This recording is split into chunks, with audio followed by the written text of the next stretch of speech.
today takes everything you've got. Taking a break from all your worries sure would help a lot. Wouldn't you like to get away? Sometimes you wanna go where everybody knows your name, and they're always glad you came. You wanna be where you can see our troubles are all the same. You wanna be where everybody knows your name. You wanna go where people know people are all the same. You wanna go where everybody knows your name.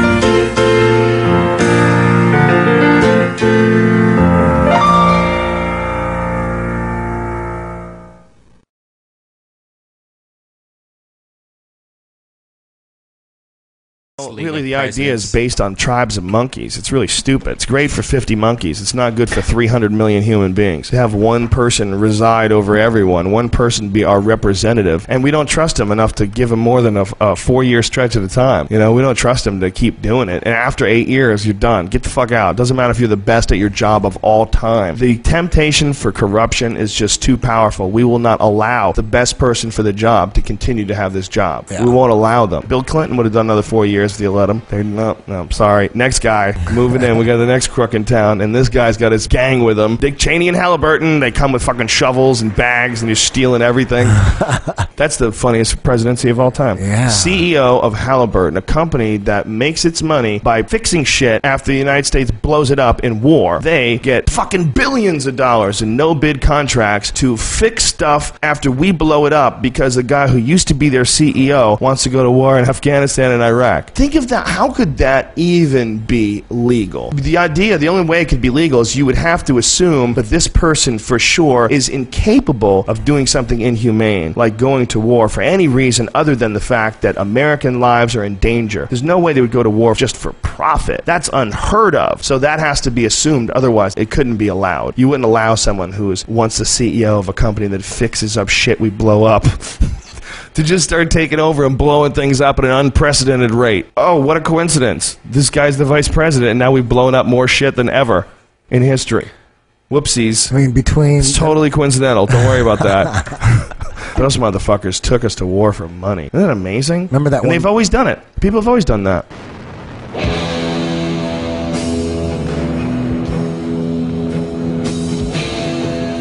We all want to help one another. Human beings are like that.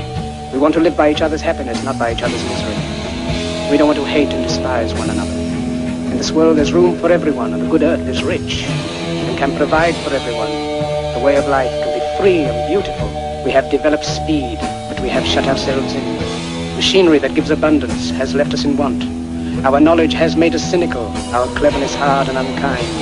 We think too much and feel too little. You, the people, have the power to create machines, the power to create happiness. You, the people, have the power to make this life free and beautiful, to make this life a wonderful adventure. Then in the name of democracy, let us use that power. Let us all unite. Let us fight for a new world.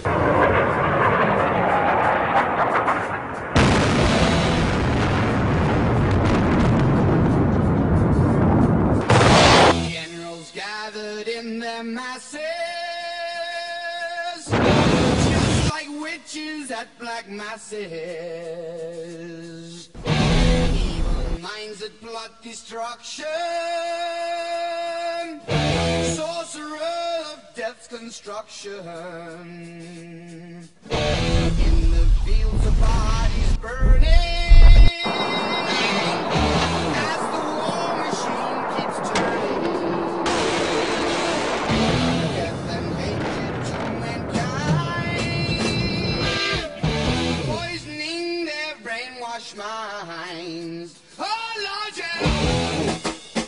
Why is that the biggest section of our economy? Why does it have to be this military-industrial complex? This idea to keep us safe. What the fuck are you talking about, man? You know, is preemptive shit, man. I don't know, dude. It freaks me out because I can't believe it's this bad. I was listening to a Robert Anton Wilson lecture, and he was talking, it was in 1993, and he was talking about how war is in the process of being phased out. And I wonder what he would have said now, today, thinking about that like in 1993. That in 1993, I thought war was going to be phased out too. We got through that whole crazy Desert Storm thing under Bush, and all of a sudden here we are, and it's crazier than ever. I mean, is it being phased out? Because it doesn't seem like it's being phased out. No, it seems like it's heating up, like we may be pulling out of a couple places, but going into new ones. Yeah, it's like, what the fuck is going on? If there's something else going on, let me know, all right? If Indiana Jones has found the fucking lost temple, and the Ark of the Covenant is in there, and you have to keep the bad guys from getting to it, if not, it would be hell on earth. And hopefully there's no snakes. Fucking please let me know, because otherwise, this is crazy. It's amazing that life is now more fucked up than fiction. Why the war machine keeps turning. Yeah, it is a war machine. Could you imagine if you really had 100% faith in the U.S. military and you knew that there was bad guys and we're the good guys? Yeah. And it's clean, black and white. There's no doubt about it. We only do the right thing always. Like we avoid war whenever possible, and we would never engage in war for profit. But that's what people like to think. They like to think that that's what we are. Now it's so muddied. It's like, well, they don't even know. A lot of them, they don't even know what they're doing. They're like, well, we're going to Afghanistan because, Obama's not going to veto this new bill, the one that passed through the Senate and the Congress. Apparently, they okayed it, and Obama's not going to veto it. It turns the United States into a battleground. You mean indefinite detention? Yeah, indefinite detention for United States civilians. Yeah, you don't have to go to trial. Did you see the thing I tweeted? It was on Reddit with McCain. Rand Paul asked McCain point blank, does this mean that you can arrest a United States citizen and detain them indefinitely? And McCain is like, I think that as long as that individual, no matter who they are, if they pose a threat to the security of the United States of America, should not be allowed to continue that threat. And I think that's the majority of American public opinion. 27% of detainees who were released got back in the fight and were responsible for the deaths of Americans.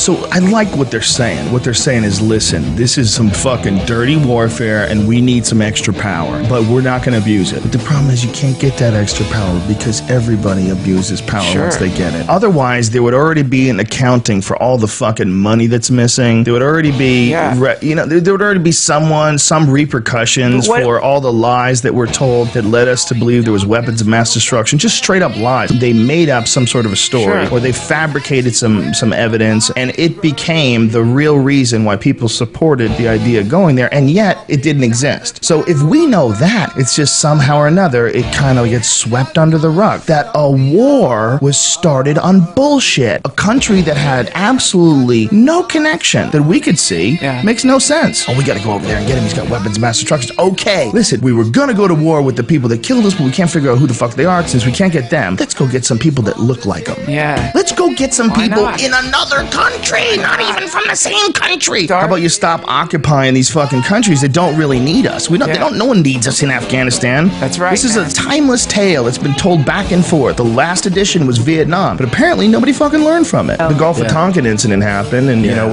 we were brought into a war. There was no fucking reason to be in Vietnam. They lied to us. They lied to people. They claimed we were attacked when we weren't. They made up bullshit. So I think the people of today we're aware of all these things in much larger numbers. To this day, I bet a lot of people don't realize that the impetus for us getting into the Vietnam War was a hoax. People in the 1950s had convinced everybody that communism was going to be a real problem, and during the 60s, people were a tad naive to, how really fucked up and creepy the government could be. We had just gone a couple decades from World War II ending. So I think a lot of people thought that the government was, just, and our army was strong, and we fought off the Nazis. We're fucking America, and we're not cunts. I bet a lot of people aren't aware to this day of Operation Northwoods or Northwoods. Explain that really quick. 1962, the Joint Chiefs of Staff signed a document that was what they were going to do is they were going to arm Cuban friendlies and have them attack Guantanamo Bay. They were going to put a drone plane in the air and blow it up and blame it on the Cubans. There was all these different things that they were doing to get people enthusiastic about going to war. I mean, that's real. Yeah, it's real. That's a fact. Signed by the Joint Chiefs. It wasn't like an idea that someone came up with that everybody else was like, get the fuck out of here. No, they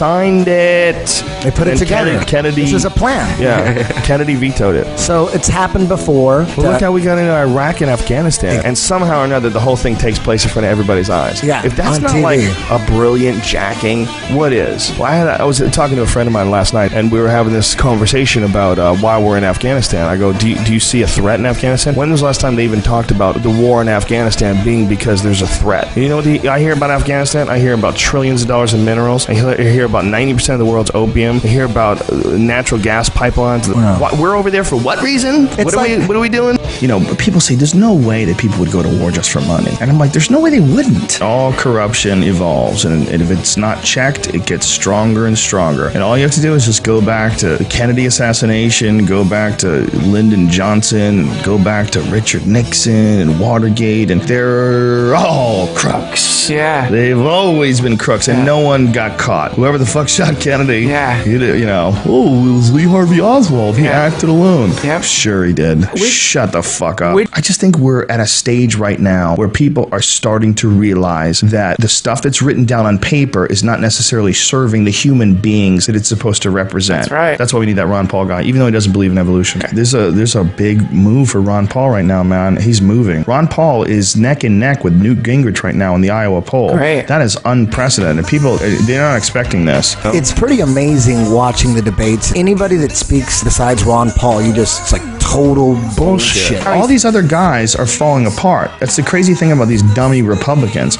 All of them, slowly but surely, are showing that they're morons. First it was Herman Cain, who's fucked everyone, and then it's Rick Perry, who can't remember anything. No doubt about that. But you can't name the third one? The third agency of government. And then it's fucking Mitt Romney, who's got way too much money. And Rick Perry's shit fucking internet video. Sunday to know that there's something wrong in this country when gays can serve openly in the military. Meanwhile, he's wearing the same jacket that Heath Ledger wore in Brokeback Mountain. I will not believe that a guy like Ron Paul can get elected. I do not believe it's real. I believe you absolutely have to be playing the game to get into that position. I don't think they'll ever let anybody win who wants to completely revamp this entire corrupt, fucked up pile of bullshit. Why do you think the media is ignoring him? A new Gallup survey showing Rick Perry running second to Mitt Romney, knocking down Iowa favorite Michelle Bachmann to fourth. He's not media-centric. He doesn't do anything that all these giant corporations want. What happens when they put him in office and they go, we're going to do what? We're going to get out of Afghanistan? The fuck we are. Sit down, dude. And then what happens? That's exactly what's Does he go on TV and tell it, everybody? I mean, what's going to happen then? People think of Republican and Democrat. It's very simple. The characters are very clearly laid out. There's a fucking cowboy and an Indian. It's real simple. And I mean, that's how we look at it in our heads. So it's a very weird thing that we like to do, to be on these teams. That is bizarre. I think that's why the libertarian thing's so possible. It's like you just need a label. Yeah. I had a conversation with a buddy of mine who's a really brilliant guy, who's a writer. It's like, well, I'm a Democrat, so I want us to win. So what the fuck are you talking about, man? You want us? This isn't the Dodgers. Right. Like, that asshole doesn't have you in mind, man. He will send you off to war and you'll come back with no legs. But if it is true that a guy like Ron Paul will never be allowed to slip through the system, if they can rig the machines like it was proven they did during the Bush administration with the Diebold system, which eventually they had to change their name, but absolutely 100% proven that it was designed to be altered by a third source. It was designed so that you could rig voting. And no one went to jail for that. No. What is this then? This is not really democracy. This is horseshit. My friend Jamie Kilstein is super political, and he was on the podcast, and Brian and I were talking to him about this. And one of the things that we were saying, we were like, do you think that by really being into it and critiquing it, you almost legitimize it? You almost say well, this is a real thing that's going on here, but it's clearly not a real thing. Yeah. We have to. And if you have this conversation, well, the Democrats need to do and what the Republicans need to do. They're not real. Yeah. They're not real. Yeah. It's one of those things where it's like, and as you step back and look at all the dynamics of it, it's like, the Democrats do it, the Republicans do it. It's like we get you to not focus on the task at hand. We'll create an enemy. We'll create a fear. We'll create something. And while all of them are running around, you know enough about politics. I do too. But at the end of the day, whether it's George Bush or Barack Obama, I ain't going to stop smoking dope. I ain't going to stop having fun and being curious about shit. You know what I mean? It's like they can run their corporation, just don't fuck with me and I'm fine. At a certain point, there's a balance between being informed and it benefiting you psychologically. So learn from that, all you dirty bitches, all you fucked up, evil, selfish fucks who are not looking out for your fellow man. Look out for your fellow man. Look out for, and only hang around people who are 100% looking out for you too. This is possible. This can be done. Okay? I have proven it. You can do the same thing. You can manifest your own reality and make it so. Duncan? God is love. Get some jizz into some holes.